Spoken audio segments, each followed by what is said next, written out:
నేను మీ వినీత. అందరూ ఎలా ఉన్నారు? నేనైతే చాలా బాగున్నాను. మీ అందరూ కూడా చాలా అంటే చాలా బాగున్నారైతే అనుకుంటున్నాను. మరి ఇయర్ వరలక్ష్మి వ్రతాన్ని మేము ఎలా సెలబ్రేట్ చేసుకున్నాము, ఎక్కడ సెలబ్రేట్ చేసుకున్నాను, నా ఫస్ట్ వరలక్ష్మి వ్రతాన్ని ఎంత బ్యూటిఫుల్గా సెలబ్రేట్ చేసుకున్నాను అనేది అయితే ఈరోజు ఈ వీడియోలో అయితే మీ అందరికీ చూపించేస్తున్నాను. మర్చిపోయానండి, మీ అందరూ మన ఛానల్ సబ్స్క్రైబ్ చేసుకున్నారా? ఇంకా ఎవరైనా సబ్స్క్రైబ్ చేసుకోకపోతే సబ్స్క్రైబ్ చేసుకోండి.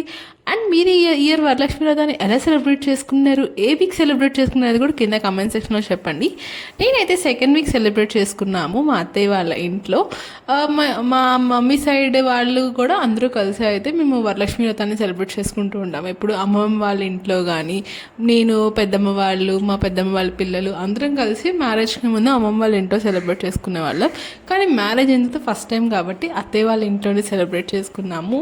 ఆ నైటే అయితే గుమ్మానికి వాటికి డెకరేషన్ చేసేసాం ఫ్లవర్స్తో. మళ్ళీ మార్నింగ్ లేచిన తర్వాత డెకరేషన్ అవన్నీ చేసి పూజ చేసుకోవాలని టైం పట్టేసిద్ది కదా. సో ఇంకా నైటే గుమ్మానికి ఫ్లవర్స్తో అయితే డెకరేట్ చేసేసి ఇంకా మార్నింగ్ లేచిన తర్వాత అత్తయ్య వాళ్ళు మేము మంట దగ్గర చూసుకుంటుంటే మా ఆయన అండ్ మామయ్య వాళ్ళు అందరూ కలిసి అయితే దేవుడి దగ్గర అయితే డెకరేట్ చేశారు. చూసారు కదా ఇంత బ్యూటిఫుల్గా అయితే డెకరేట్ చేశారు. ఆ పటాలన్నిటికీ ఫ్లవర్స్ అన్నీ పెట్టి దండలు వేసి మొత్తం మామిడాకులు అన్నీ పెట్టి అయితే చాలా బాగా ఫ్లవర్స్తో డెకరేట్ చేశారు పూజ గదిని మొత్తం. మేము ఈలోపు అయితే ప్రసాదాలన్నీ అయితే చేసాం. గారెలు, పూర్ణాలు, పులిహోర, పరమాన్నం. అండ్ మేము అయితే కలశం అయితే పెట్టమండి. అమ్మవారి పటానికి మేము తీసుకొచ్చిన రూపులు, బంగారం, పూలదండలు అవన్నీ తాంబూలం పెట్టి పూజ అయితే స్టార్ట్ చేసాము. లైక్ ఫ్లవర్స్, ఫ్రూట్స్, చీర, జాకెట్ ముక్కలు, గాజులు, ఈ పసుపు, కుంకుమ ఇవన్నీ పెట్టి అమ్మవారి దగ్గర పూజ అన్నీ చేసుకొని ఫస్ట్ టైం కాబట్టి చాలా బ్యూటిఫుల్గా అయితే సెలబ్రేట్ చేసుకున్నాను.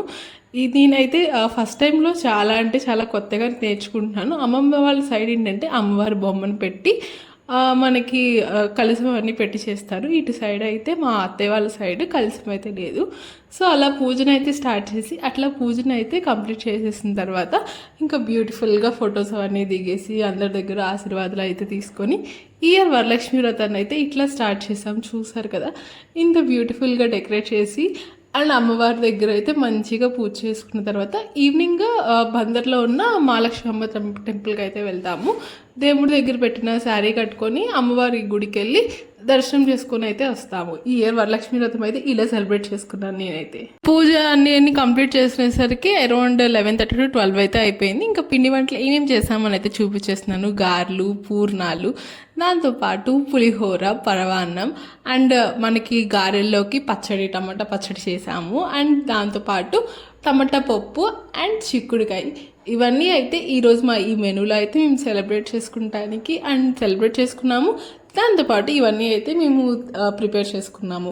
పెద్దత్తయ్య వాళ్ళు, చిన్నత్తయ్య వాళ్ళు, మేము, మమ్మీ వాళ్ళు అందరం కలిసి అయితే మేము సెలబ్రేట్ చేసుకున్నాము. లాస్ట్లో అయితే మా ఒక ఫ్యామిలీ ఫోటో యాడ్ చేశాను చూడండి. అంత బిగ్ ఫ్యామిలీ అయితే మాది. సో అందరం కలిసి అయితే ఇలాగ ఈ వరలక్ష్మి వ్రతాన్ని అయితే సెలబ్రేట్ చేస్తున్నాము. మరి మీరైనా సెలబ్రేట్ చేస్తున్నారు? మీరు ఏ వీక్ సెలబ్రేట్ చేస్తున్నారు వరలక్ష్మి వ్రతం అనేది కింద కామెంట్ సెక్షన్లో చెప్పండి. తప్పకుండా మర్చిపోకుండా మన ఛానల్ని సబ్స్క్రైబ్ చేసుకోండి. మరి నెక్స్ట్ వచ్చే ఫెస్టివల్స్లో మీరు ఎట్లాగా వీడియోస్ కావాలనుకుంటున్నారు అనేది కూడా కింద కామెంట్ సెక్షన్లో చెప్తే నేనైతే అట్లా వీడియో అప్లోడ్ చేస్తాను. ఈవినింగ్ అయితే టెంపుల్కి అయితే వచ్చేసాము. చూసారు కదా ఎంత లైన్ అయితే ఉందో. అరౌండ్ మేము వచ్చేసరికి 7 అయితే అయింది. అప్పటికి చాలామంది వచ్చారు. సో నేను అక్క అయితే వెళ్ళి తర్వాత వెనకాల అత్తయ్య వాళ్ళందరూ కూడా వచ్చి దర్శనం చేసుకొని ఇంకా ఇంటికి వచ్చి హ్యాపీగా తిని పడుకున్నాం. ఇది అయితే ఈరోజు వరలక్ష్మి వ్రతం అయితే ఇలా సెలబ్రేట్ చేస్తున్నాం ఈ 2024లో ఫస్ట్ వరలక్ష్మి వ్రతాన్ని. సో తప్పకుండా మర్చిపోకుండా మన ఛానల్ని సబ్స్క్రైబ్ చేసుకోండి. Bye bye. నేను టెంపుల్కి వెళ్ళినప్పుడు కట్టుకున్న శారీ వచ్చేసరికి హైదరాబాద్లో సౌత్ ఇండియా షాపింగ్ మాల్లో తీసుకున్నాను. బ్యూటిఫుల్ శారీ. ఇది అయితే మనకి కేజీ సేల్లో అయితే వచ్చింది. మనకి కేజీ సేల్లో మనకి ఒక్కొక్క కేజీ 1800 వరకు పడింది. ఈ శారీ వచ్చేసరికి బిలో కేజీ ఉంది, నాకు 1300 పడింది.